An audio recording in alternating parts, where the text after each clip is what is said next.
Hello and welcome to another video. In this video we're going to be taking this old, disgusting, dirty, and kind of outdated looking gaming PC. We're going to be transforming it into a modern looking machine that can play any games at 1080p.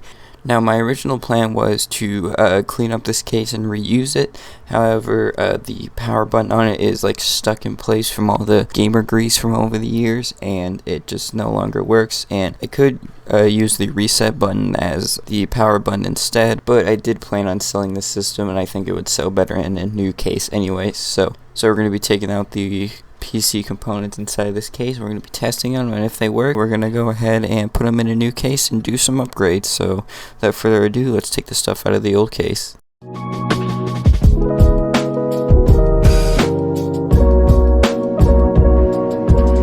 Alright, so here's the monstrosity here on the floor. I'm going to take out all the stuff in it. I'm going to leave the power supply because it's a Raidmax PSU, and I have my doubts of it working, especially seeing the condition that this thing is in and how much just grossness it's accumulated. So I'm just going to leave it in there, and I wouldn't even trust it to power this FX system anyway. So I was planning on replacing the power supply anyways because I thought that was the original problem, but no, there's too much gamer grease by the power button that has caused it to stick and no longer function. So I guess we're just going to take out the motherboard and GPU, really. That's what we really need to take out. I have so many DVD drives that I'm not even gonna bother taking out that one. So without further ado, let's begin the disassembly. So let me give you guys some more information about this system. Basically, I won it online at an online auction for $76. It was being listed as parts and repair because it didn't turn on, and I assumed that was the power supply because I had a Raidmax PSU, and we all know how good those are. Anyways, it turns out that the power button was just broken and doesn't push down anymore. So I'm hoping that the rest of the components in this system actually work. I don't know if I really want to use that power supply, but maybe for like a budget system that doesn't require that much power, I might use it. But anyway, so enjoy the rest of the disassembly process.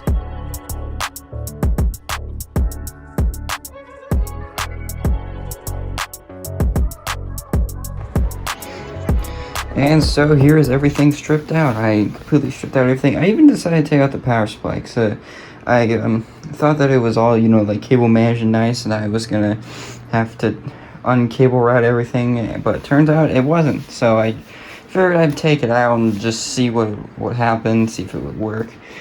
I even took out the PCIe bracket because you can never have enough of them, and the motherboard is actually like super clean. Like it's almost like these were added afterwards or something. But anyways, also I don't know if you noticed this during the time lapse, but who mounts a cooler like this? I feel like this is wrong, but I think this is a Hyper 212, but I'm not quite sure on that. It sucks that it's come to this because I was gonna repurpose this case. I was gonna add some RGB fans, and this was going to be a nice modernized case, but I mean the power button it doesn't do anything. The reset button does work though, but it just doesn't. Everything is just so has so much gamer grease stuck on it that it just no longer works. And to get access to the power button, I have to undo all of these rivets, and I can't be bothered. So unfortunately, this case has come to an end, but we can reuse the components assuming that they work. I have no idea. The listen said the computer doesn't turn on, and I figured out why, but now we just have to see if any of it works. It's incredible how clean the inside of a PC is. I don't know. It's almost like those components over there were added afterwards. I don't know, but I'm gonna finish cleaning up everything, and we're gonna test them out. So I was gonna take the fan grill off to clean the gross fan, but they just don't come off. Like at least this one here, it doesn't come off. I'm gonna end up stripping it soon, which is so unfortunately, since the way this case was designed, I wasn't actually able to blow out the dust from the power supply. It's actually really not that dusty besides the fan, but I guess now we can see if it goes boo. Let's find out. All right.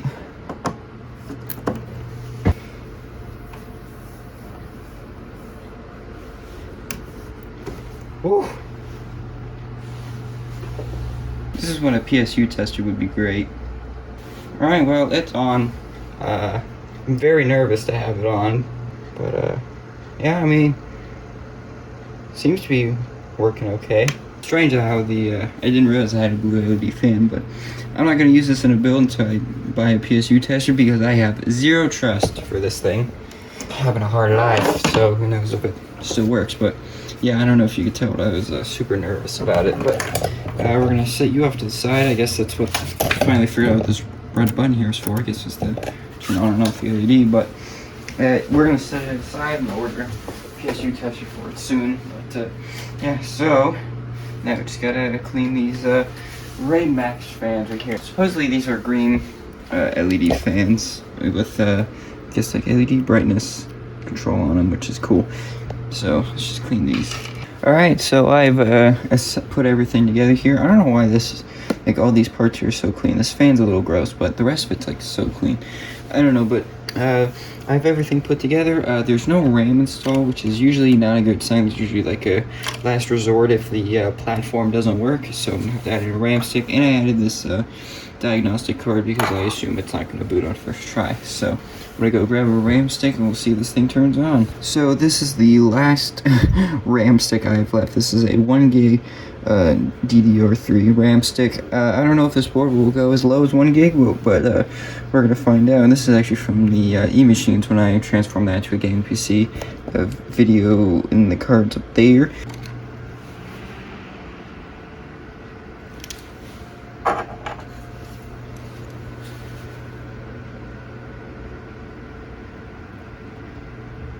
Are you blue looping? Is that what you're doing?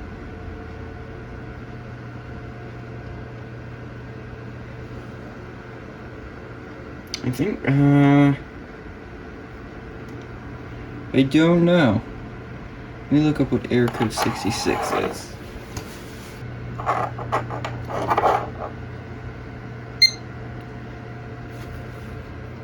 That's promising. That's not promising.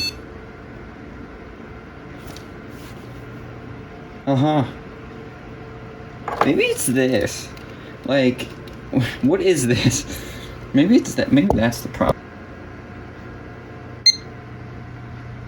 Oh, yes, yes. That's what I'm talking about. Current BIOS settings. I fully support the boot device, and there's no boot device, so that's fine. I don't have a keyboard. Yes, FX 8350. That's what I'm talking about. Idling at 40 degrees, that's a bit high, but you know what, that's okay. Yes! So glad it works. This is the big money maker right here. So it does work. So does that mean our unfortunate dinker here doesn't work? Is that what that means? Maybe that's what that means. I'm gonna try it. You know what, I'm gonna try our dinker again. I think our dinker's dead. I think he's dead. No, don't die on me. You Radeon 2600 Pro, don't die on me. No, you have so much use as being a terrible display adapter. Don't die on me. Maybe it'll work in a different system, but it's fine. The big money maker here works. The AM3 platform for some reason sells for a lot of money, and I don't get it, but that's okay. So I'm gonna clean out the CPU fan. And then in the next part of this two-part series, we are going to buy a new case for this, and basically we're going to assemble a whole new system. So I hope you guys enjoyed this video. If you did, definitely leave a like, subscribe. I know I haven't uploaded in a while, but shut up, and I'll see you guys next time.